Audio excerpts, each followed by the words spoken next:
Efésios 4, versículo 10. Aquele que desceu é também o mesmo que subiu muito acima de todos os céus, para cumprir todas as coisas. Aqui está falando a respeito de quem? Jesus. Aquele que desceu é também aquele que subiu. Está falando de Jesus. Versículo 11. E ele mesmo deu uns como apóstolos, outros como profetas, outros como evangelistas, outros como pastores e mestres, tendo em vista o aperfeiçoamento dos santos, para a obra do ministério, para a edificação do corpo de Cristo, até que todos cheguemos à unidade da fé e do pleno conhecimento do Filho de Deus, ao estado de homem maduro, à medida da estatura da plenitude de Cristo, para que não mais sejamos meninos inconstantes, levados ao redor por todo o vento de doutrina, pela fraudulência dos homens, pela astúcia tendente à maquinação do erro. Antes, seguindo a verdade em amor, cresçamos em tudo naquele que é o cabeça, Cristo, do qual o corpo inteiro, bem ajustado e ligado pelo auxílio de todas as juntas, segundo a justa operação de cada parte, efetua o seu crescimento para a edificação de si mesmo em amor. Irmãos, hoje nós vamos falar sobre dons ministeriais. Aqui está falando que Ele mesmo, Jesus, Ele deu uns para apóstolos, outros para profetas, outros para evangelistas, outros para pastores e mestres. Então eu vou falar sobre esses 5 dons ministeriais hoje: apóstolo, profeta, evangelista, pastor e mestre, certo? Então hoje a gente vai estar aprendendo um pouquinho a respeito desses ministérios dentro da igreja. A gente sabe, irmãos, que a pessoa, para se tornar um médico, ela precisa fazer uma coisa. O que é? Faculdade. Ela precisa entrar numa faculdade e estudar. Não é só entrar lá. Você acha que se ela só entrar e não estudar, ela vai se tornar um médico? Não vai. Então ele entra numa faculdade, ele senta no banco durante 5 anos, ouvindo os professores ensinar, a respeito daquilo que ele vai se tornar. E depois de 5 anos, aquela pessoa se forma e ela passa a ser um médico. Assim também é em outras profissões. Então ela se torna um médico, depois de ouvir vários professores ensinando a respeito de vários assuntos, para que ela seja apta a desempenhar a sua função. Amém? A igreja, irmãos, é também uma faculdade. Só que a igreja é uma faculdade espiritual. Você não é mais apenas corpo.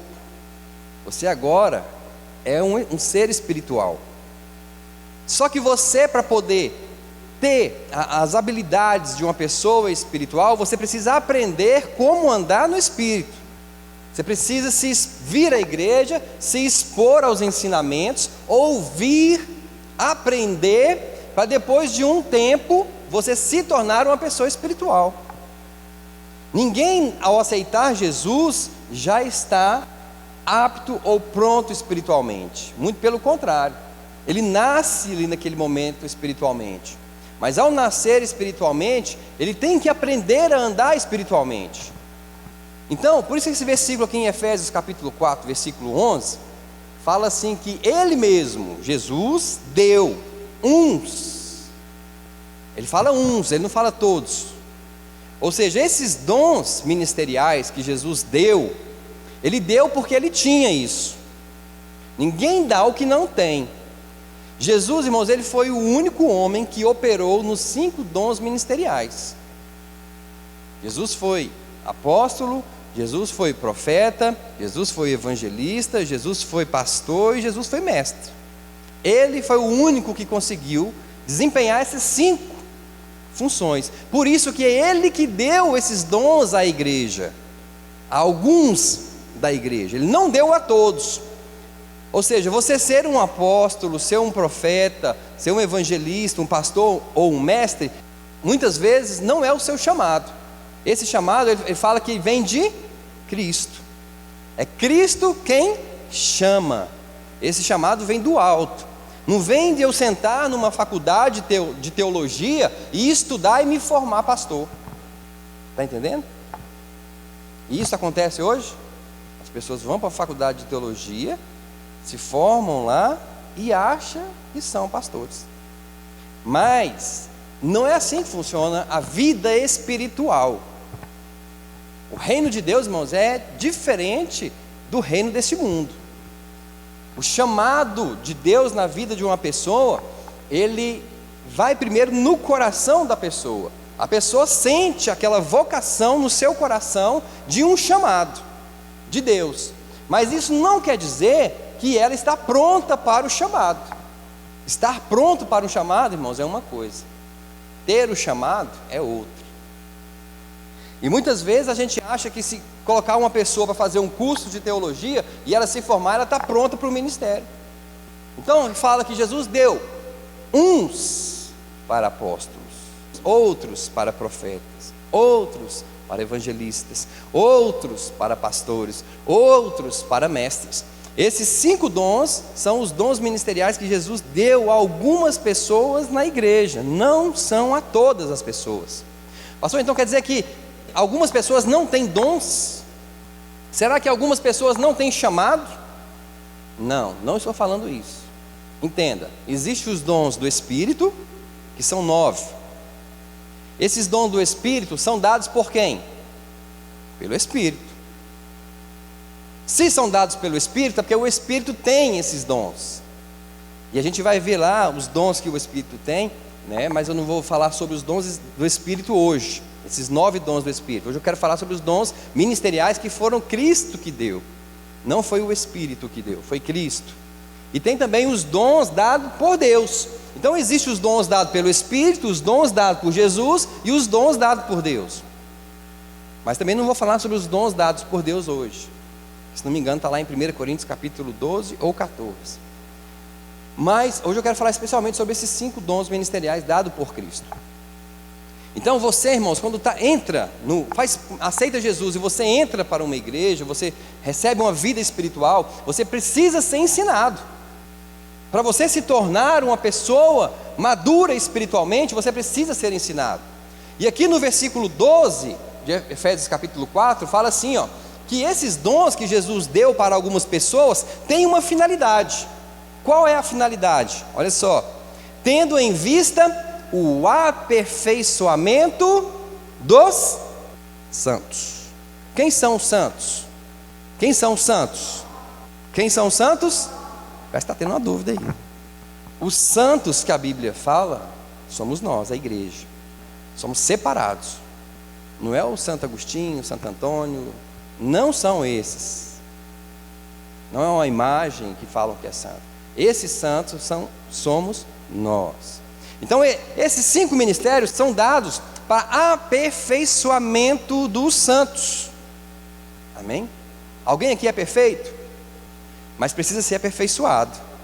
Por isso que Jesus, irmãos, Ele deu esses 5 dons, para que você seja aperfeiçoado espiritualmente, para que você não fique parado no tempo como um crente que fica 20 anos numa igreja e não sai do mesmo lugar na vida espiritual. Continua com os mesmos entendimentos, os mesmos pensamentos, as mesmas atitudes que você tinha quando estava no mundo. E ele continua falando ainda no versículo 12, tendo em vista o aperfeiçoamento dos santos para a obra do ministério. Ou seja, para que todos possam trabalhar no ministério. Agora esse ministério que está falando aqui é o ministério de servir. Ministério aqui, no grego, significa diáconos, servir, serviço. Então, esses 5 dons aperfeiçoam os crentes para que eles, estando numa certa maturidade, eles passem a servir na igreja, a ajudar os outros na igreja, a ajudar os novos convertidos que estão chegando na igreja. Essas pessoas podem receber um desses 5 dons ministeriais ou mais deles. E ele continua falando assim, para o aperfeiçoamento dos santos, para a obra do ministério, para a edificação do corpo de Cristo. Até, aí ele fala, até que todos cheguemos à unidade da fé e do pleno conhecimento do Filho de Deus. Agora eu vou fazer uma pergunta para vocês. Toda a igreja está com a mesma unidade de fé? Toda a igreja tem o pleno conhecimento do Filho de Deus? Não. Então quer dizer que Jesus ainda continua chamando apóstolos, profetas, evangelistas, pastores e mestres. Porque se a igreja não chegou ainda a essa unidade de fé e ao pleno conhecimento de Jesus Cristo, então ainda é necessário esses 5 dons. E muitas pessoas falam assim que o apóstolo, ele foi algo somente que serviu para os 12. Mas aqui está falando que Deus deu até que a igreja chegue a essa unidade de fé, até que a igreja chegue ao pleno conhecimento de Jesus Cristo. Então quer dizer que ainda Deus continua chamando apóstolos. E nós vamos falar sobre os apóstolos daqui a pouquinho também. A gente entender um pouco melhor sobre isso. Continuando aqui. Até que todos cheguemos à unidade da fé e do pleno conhecimento do Filho de Deus, ao estado de homem perfeito, ou maduro. Esse perfeito aqui se refere, irmão, à maturidade, tá? A homem maduro. E ele continua, à medida da estatura da plenitude de Cristo. Olha só qual é o seu objetivo: chegar à estatura de Cristo.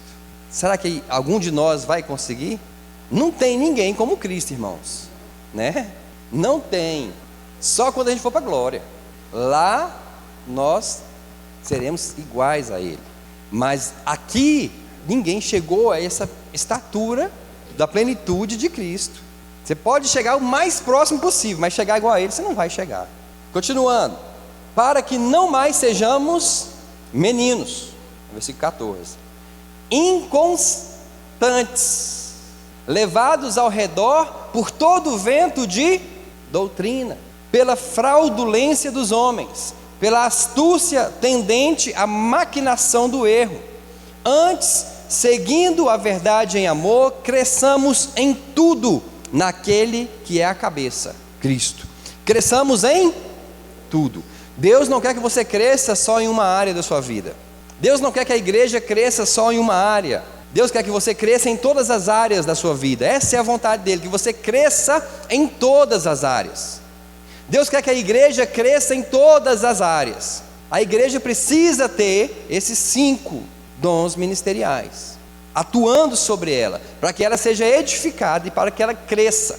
Amém? Então, continuando aqui o assunto, ele fala assim no versículo 15: antes, seguindo a verdade e amor, cresçamos em tudo naquele que é a cabeça, Cristo, do qual o corpo inteiro bem ajustado, nós, bem ajustado, e ligado pelo auxílio de todas as juntas, segundo a justa operação de cada parte, ou seja, cada um fazendo a sua parte, efetua o crescimento para a edificação de si mesmo em amor. O nosso crescimento é em amor. Quando a gente conseguir, irmãos, crescer amando ao próximo, a gente vai estar chegando à plenitude de Cristo. Eu estava vendo um vídeo hoje de um estrangeiro que veio para o Brasil, acho que ele é americano, não sei. Ele veio para o Brasil e ficou 4 anos aqui. Ele veio, parece que para passear, acabou conhecendo uma mulher, se casou e ficou 4 anos aqui. E aí ele foi embora. Acabou esse carnaval agora, ele foi embora, mas ele deixou uma carta para os brasileiros, falando o que ele achava dos brasileiros. E ele falou assim que o que contagiou ele vir para o Brasil era a alegria dos brasileiros. Que o brasileiro tem uma coisa muito bonita, que é a alegria. E o brasileiro também é muito amigável. Mas que o brasileiro tinha muitos defeitos. E ele começou a enumerar os defeitos dos brasileiros. E dentre eles, um que ele falou é o seguinte: vocês amam somente a família de vocês. Vocês não têm senso de justiça comum. Se para vocês, individualmente falando, estiver bom, vocês não se importam com o resto das pessoas. Vocês não têm senso de comunidade. Vocês só pensam na família. É você e a sua família. E ele está errado ao falar isso? Não. Ele falou que lá no país dele, nos Estados Unidos, eles pensam no país como um todo, no crescimento do país como um todo. E ele fala que esse é o motivo da corrupção no Brasil. Que o político, ou até mesmo o cidadão comum, o policial, eles são corruptos porque eles pensam em si próprios. Eles não pensam no país como um todo. Eles pensam em dar um bem-estar para eles e para a família deles. E eles falam que todos os brasileiros, ou que a maioria, são assim.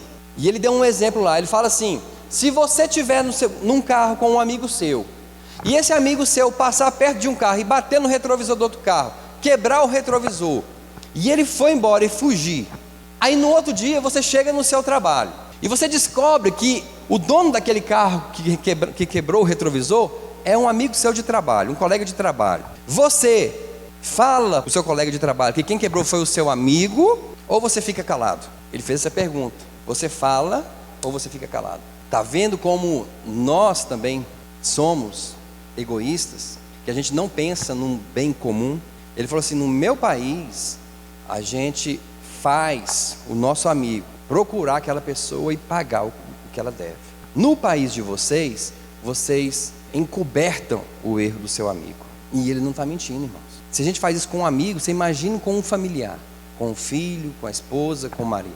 E aí é onde ele fala que a corrupção no Brasil acontece por causa desse tipo de pensamento, que vocês só pensam em vocês próprios. O problema é a cultura do Brasil, é a cultura do brasileiro. E ele fala assim: o jeitinho brasileiro precisa morrer, porque o brasileiro, para tudo tem um jeitinho.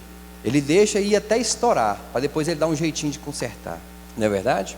Bom, então a gente vê aqui, irmãos, que esses dons ministeriais dados por Jesus foram para a edificação, para o crescimento do corpo de Cristo, você e eu. Vamos ver aqui a respeito de Paulo. Abram suas Bíblias em 1 Timóteo capítulo 2, versículo 7. Vamos falar sobre o ministério de Paulo. Vocês acham que Paulo ele tinha quais desses ministérios? Desses 5? Paulo tinha 2 desses ministérios. Quer ver? Vamos ver. 1 Timóteo 2,7. Para o que digo a verdade, não minto, eu fui constituído pregador e apóstolo, mestre dos gentios na fé e na verdade. Então Paulo ele fala: eu sou pregador. Mas pregador a gente viu que não faz parte dos dons, daqueles dons ministeriais, embora a pregação esteja dentro daqueles dons. O que é um pregador? Pregador é aquele que inspira a outra pessoa, é aquele que proclama o evangelho. O pregador não tem muito a preocupação de ensinar, ele tem a preocupação de proclamar, de falar, mas ele não procura, assim, ele não tem muita preocupação de explicar o que ele está falando, embora o que ele esteja falando possa ser verdadeiro ou não. Mas nenhum pregador tem assim a preocupação de na sua pregação explicar os pormenores, explicar os detalhes, explicar minuciosamente a respeito daquilo. Isso quem faz são os mestres. Os mestres, a falar uma verdade, ele procura outros textos para se embasar, para mostrar que aquilo que ele está falando é verdade. Já a pregação não tem essa necessidade. A pregação ela é uma unção para te convencer, é uma unção para te transformar, é uma unção para fazer você se impactar, ela te impacta. Já o chamado de mestre, o mestre ele não tem muito esse negócio da pregação, de um pregador. Mas ele procura estar ensinando. Aprender é uma coisa, ensinar é outra. Muitas pessoas entendem, muitas pessoas aprendem, mas elas não conseguem ensinar. São duas coisas bem diferentes. Por quê? Porque isso é um chamado que está dentro do seu coração, que foi dado por Jesus Cristo. Então Paulo fala: eu fui constituído pregador, apóstolo e mestre. Então Paulo ele foi apóstolo e mestre. Paulo ensinava. Você vê que as cartas de Paulo são ensinos. E ele também fala que ele era apóstolo. O chamado, irmão, na vida de uma pessoa, muitas vezes ele não vem assim, Deus dá os 2 chamados para funcionar de uma vez. Às vezes começa com um e depois chega o outro. Mas embora aquilo já esteja no coração da pessoa. Com Paulo foi assim. Se você abrir lá em Atos, capítulo 13, Atos, o capítulo 13, versículo do 1 ao 3, nós vamos entender aqui a respeito da vida de Paulo e o chamado que Deus tinha na vida dele. Ora, na igreja de Antioquia havia profetas e mestres. Havia pastores? Não. Havia evangelistas? Não. Havia apóstolos? Não. Havia profeta e mestres. Aí fala o nome dessas pessoas, a saber, Barnabé, Simeão, Lúcio, Manaém e Saulo. Então ele começa a lista com Barnabé e termina com Saulo. Então quer dizer que Saulo, ele era profeta ou ele era mestre, segundo esse versículo aí. Paulo não era apóstolo ainda. Ele já tinha um chamado de mestre na vida dele, já estava funcionando lá em Antioquia. Ele tinha um chamado, mas ainda não executava ou não desempenhava o chamado de apóstolo. Paulo não foi profeta, porque ele mesmo falou, eu fui apóstolo e mestre. Então aqui está falando que um desses mestres era Paulo. Então lá na igreja de Antioquia ele começou ensinando a igreja, certo? Aí no versículo 2 fala assim: enquanto eles ministravam perante o Senhor e jejuavam, disse o Espírito Santo. Olha só, irmão, você quer ouvir o Espírito Santo falar na sua vida? Quantos querem ouvir o Espírito Santo? Então você precisa fazer como eles aqui, ó: ministrar perante o Senhor e jejuar. O jejum, irmão, te torna sensível ao Espírito Santo. Por que muitas pessoas hoje preferem correr para um profeta do que buscar o Espírito Santo? Porque muitas pessoas não conseguem ouvir o Espírito Santo. Ouvir o Espírito Santo exige, irmãos, dedicação, exige estudar, exige jejum, exige pagar um preço, exige se tornar íntimo dele. Então fala que eles ministravam perante o Senhor e jejuavam. Aí disse o Espírito Santo: separai-me a Barnabé e a Saulo para a obra a que os tenho chamado. Como é que o Espírito Santo falou para eles lá? Através de um profeta.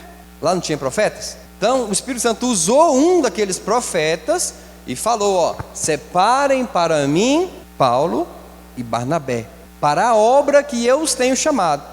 A gente sabe que Paulo já era mestre. Barnabé a gente não sabe, a Bíblia não fala, mas ele era ou mestre ou era profeta, certo? Então o Espírito Santo chama, manda separar: separai-me para mim agora Saulo e Barnabé para a obra que eu os tenho chamado. Quando ele fala para a obra que eu os tenho chamado, é porque o Espírito Santo já os tinha chamado no coração deles. Então eles já tinham aquele chamado no coração de serem apóstolos, de irem, serem enviados. Apóstolo significa enviado, aquele que é enviado, não é aquele que vai.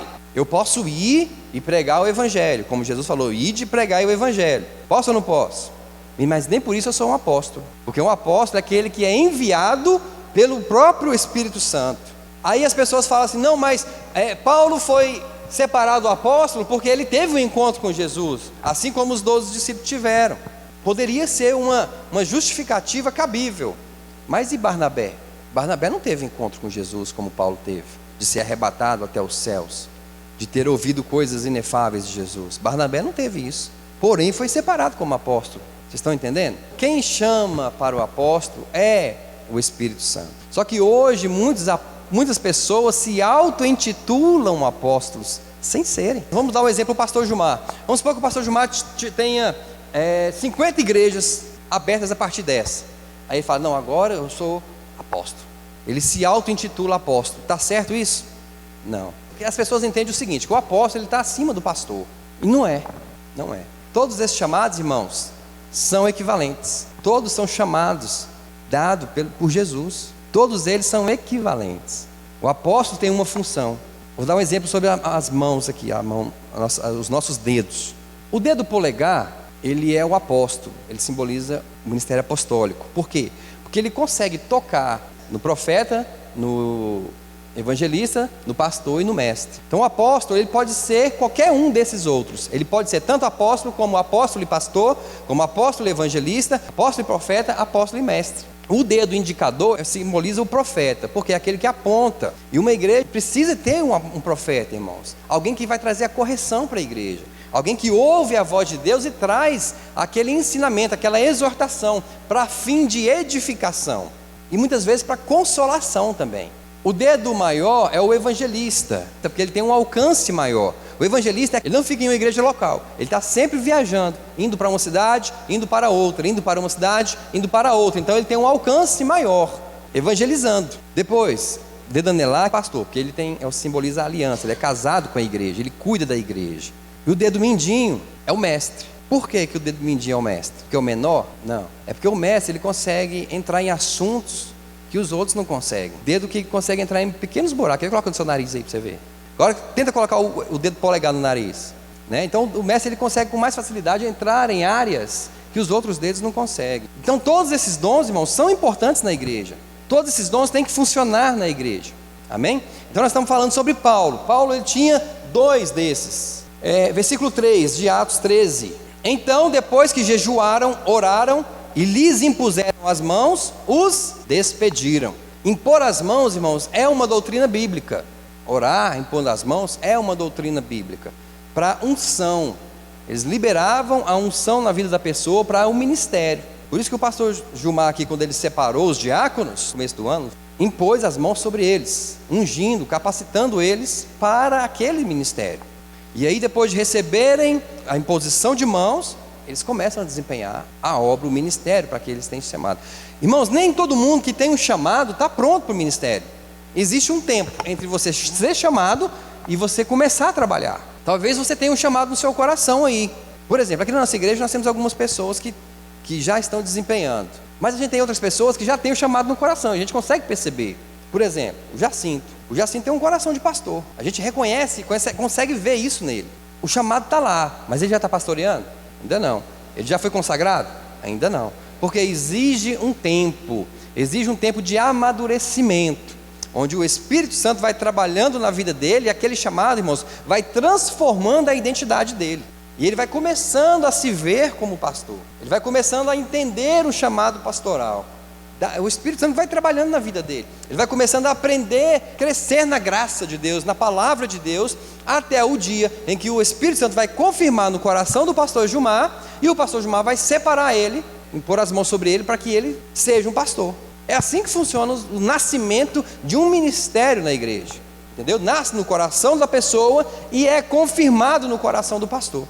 Abram aí em Atos 14. Atos 14, 14. Então a gente viu que Paulo era mestre e Barnabé ou era mestre ou era profeta.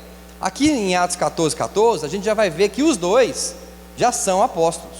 Quando, porém, os apóstolos Barnabé e Paulo ouviram isto, rasgaram as suas vestes e saltaram para o meio da multidão. Então agora eles passam a ser chamados de apóstolos. Antes eles eram mestres, ou mestres e profetas.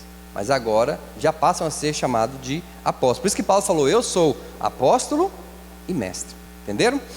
Então existe, irmãos, um chamado, existe um dom e existe um ministério. Não é a mesma coisa, porém estão interligadas. O chamado é aquilo que está no seu coração. O dom é aquilo que Deus te dá, te capacita para desempenhar o seu chamado.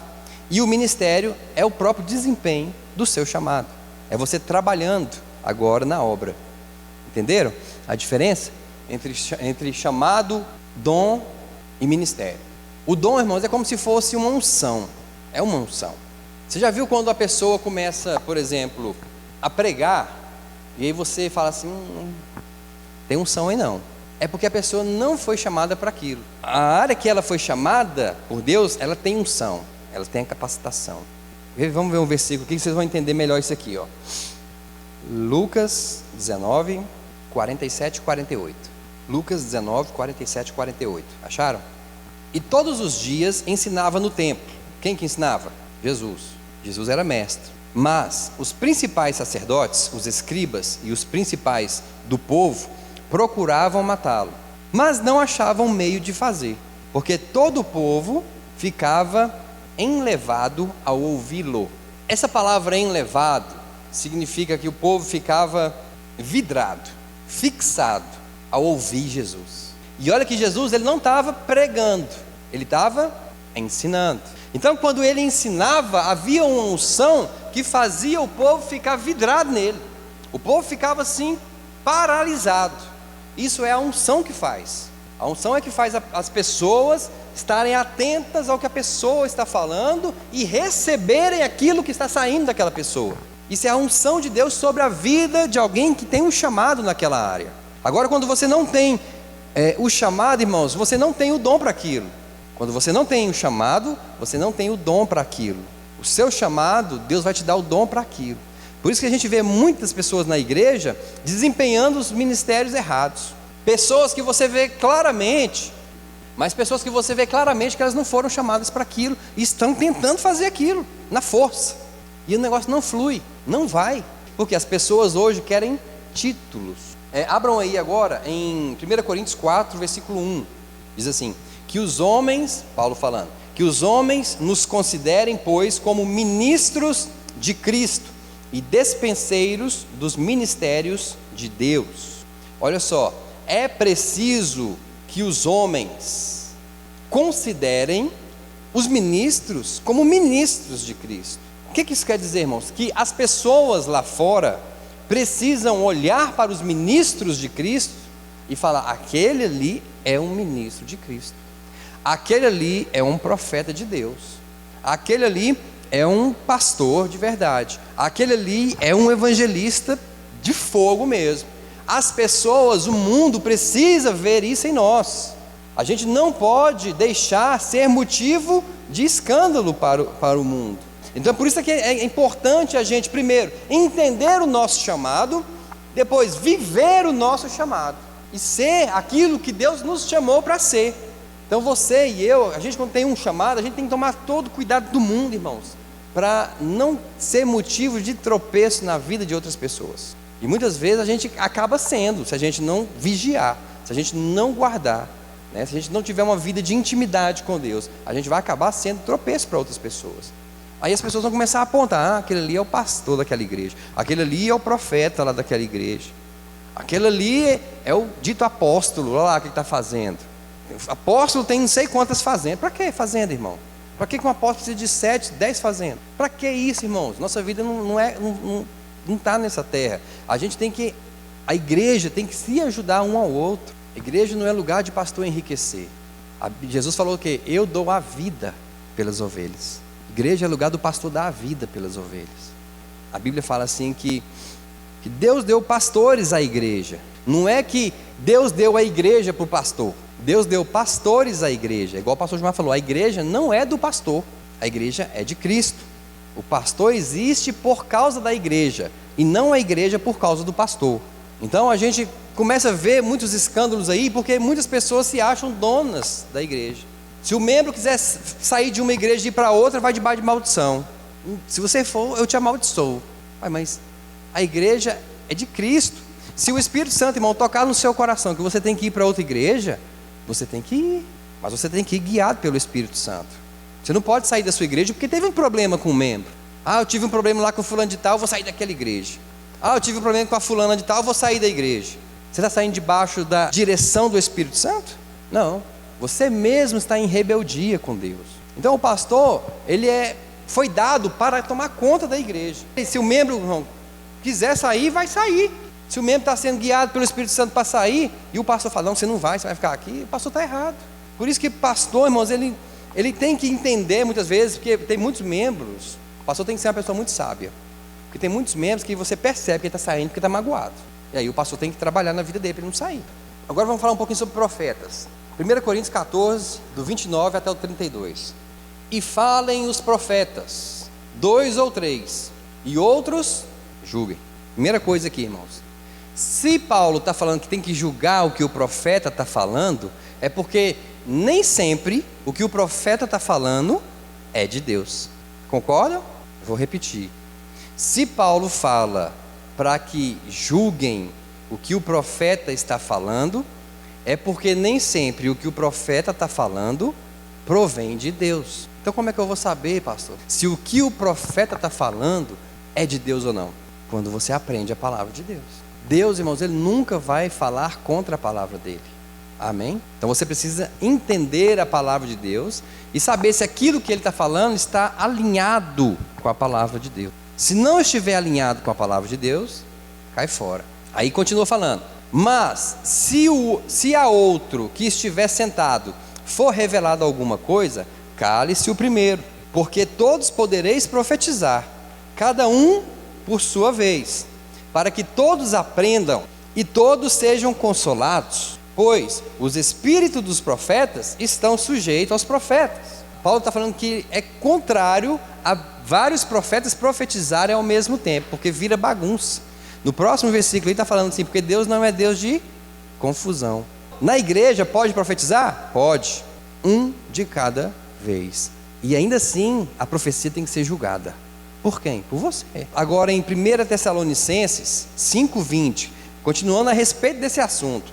1 Tessalonicenses 5:20 até o 22. Irmãos, o que a gente tem visto de profetas que têm destruído vidas por aí, escândalos na internet, de profetas que profetizaram coisas que não eram de Deus e que destruíram várias vidas, não está escrito. Acharei? Não desprezeis as profecias. Então você não pode desprezar uma profecia. Aí ele continua, mas ponde tudo à prova. Ou seja, o profeta está falando, não despreze o que ele está ouvindo. Ou seja, não tampe o seu ouvido. Não quer saber não. Não, ele fala, não despreze. Porém, coloque tudo que o profeta está falando à prova. A prova de quê? Da palavra de Deus. Coloque tudo à prova da palavra, se estiver de acordo com a palavra. Aí ele fala, retém o que é bom. O que o profeta está falando, você retém o que é o negócio das duas sacolas que o pastor Gilmar fala. Retenha o que é bom.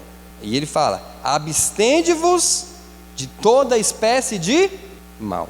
Então o que o profeta está falando, irmão, que é mal, você coloca na sacola que vai jogar fora. O que ele está falando que é bom, coloca na sacola que vai servir para você. Muitas vezes as pessoas entendem as coisas erradas. Às vezes o profeta também está sendo usado por Deus para te corrigir, para trazer uma exortação. E muitas vezes aquela exortação não vai ser uma coisa boa de ouvir. Mas é bom ou não é? Bom. Você coloca na sacola boa. É uma exortação, é uma coisa de Deus, é uma disciplina. Coloca na sacola boa, toma para si e começa a praticar. Não, o profeta me exortou, não gostei não, vou jogar fora. Não, a exortação é de Deus. Aleluias. Abram em Mateus 3:11. Mateus 3:11. Vamos falar sobre um profeta aqui chamado João Batista.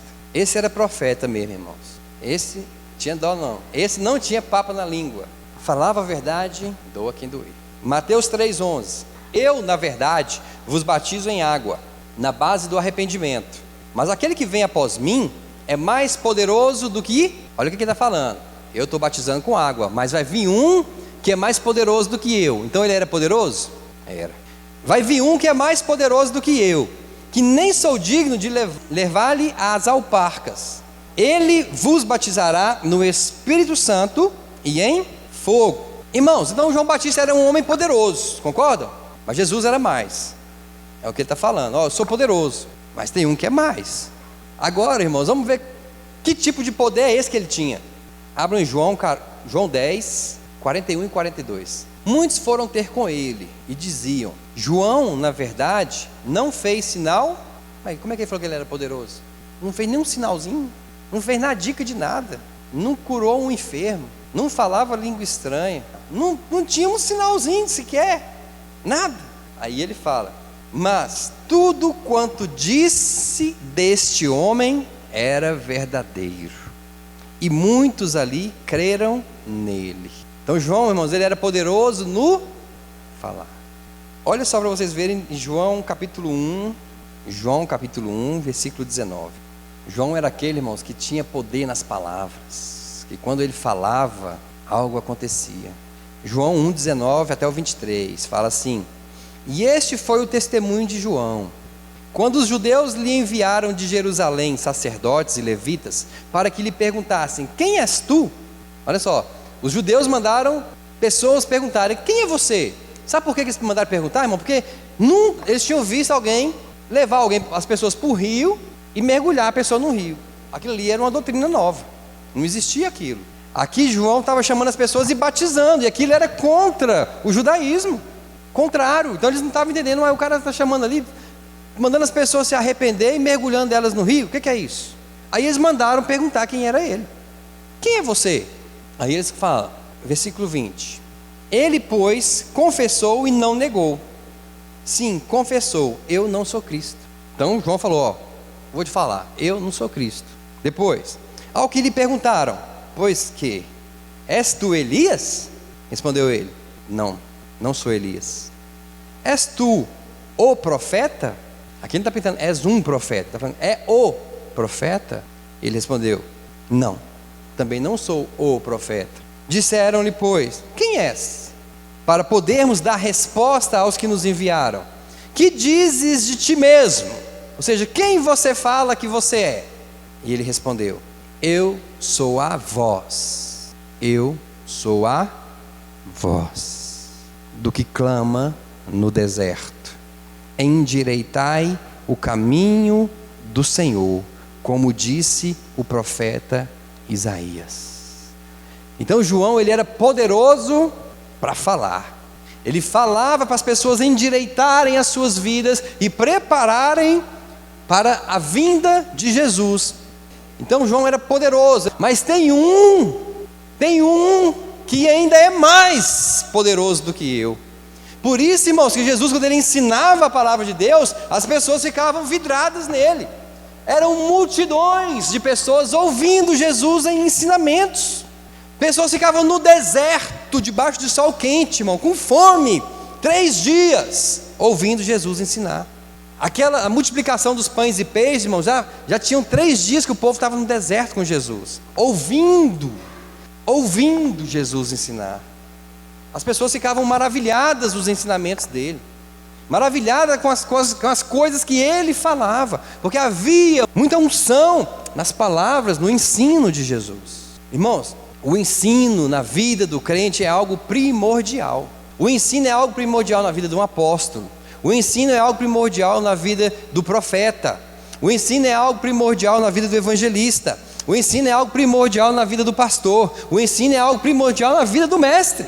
Jesus, que era mestre, ele falou: vinde a mim, todos vós que estáis cansados e sobrecarregados, e eu vos aliviarei. Aí ele fala: aprendei de mim, que sou manso. Ou seja, irmão, para você ser um professor, tem que ter paciência. Aí é onde muitas pessoas não conseguem ter tanta paciência assim para poder ensinar, porque ensinar, irmão, requer você tirar um tempo na sua casa. Eu, quando vou preparar um estudo desse aqui, eu fico até de madrugada, aprendendo ali, buscando para poder trazer, colocando no computador para chegar aqui e passar para a igreja. E nem todo mundo tem essa paciência de, primeiro, pesquisar tanto, entrar tanto na palavra, e depois de começar a ensinar a palavra. Não é todo mundo. Por isso é que é uns que são chamados para mestres. Mas pode haver sim uma pessoa que é pastor e que é mestre também. Pode haver uma pessoa que é profeta e que é mestre. Pode haver um apóstolo que é apóstolo e é mestre. Pode haver um evangelista que é evangelista e é mestre, como o T.L. Osborne. Não sei se alguém aqui conhece ele, mas ele é um evangelista de mão cheia. Ele enche estádios. Uma das características do evangelista são sinais. Ele é aquele que opera prodígios, maravilhas, curas. Esse é o evangelista. Ele enche estádios e ali pessoas são curadas. Agora, irmãos, aprender, todo mundo tem que aprender. Aí é onde você vê que eu estou falando, que muitos profetas aí estão acabando com a vida das pessoas, destruindo a vida das pessoas. E a gente, irmãos, que ensina a palavra de Deus, a gente acaba se tornando muito criterioso. E eu aprendi a não ser tão criterioso assim. Porque muitas vezes a pessoa que ela aprende muito a palavra, que estuda muito a palavra, ela começa a julgar as outras pessoas. Só que Deus fala assim que a gente não deve julgar as pessoas. A gente deve julgar o que a pessoa está falando. E o que acontece hoje em dia é que muitos mestres gostam de julgar as pessoas. Às vezes a pessoa está pregando e ela está julgando a pessoa. Ih, aquele fulano de lá está falando tudo errado. Ih, isso não é de Deus não. Ih, esse fulano aí, está sendo usado pelo diabo. Mas não é, irmãos. É porque às vezes falta um conhecimento na vida da pessoa. E você tem que julgar o que ela está falando. Retém o que é bom para você. Retém o que está de acordo com a palavra. O que não está, irmão, não esquece. Não precisa ficar brigando, criticando, falando mal. Agora, existe uma responsabilidade na vida de cada um desses ministérios. Uma responsabilidade. O pastor, por exemplo, ele é responsável pela igreja.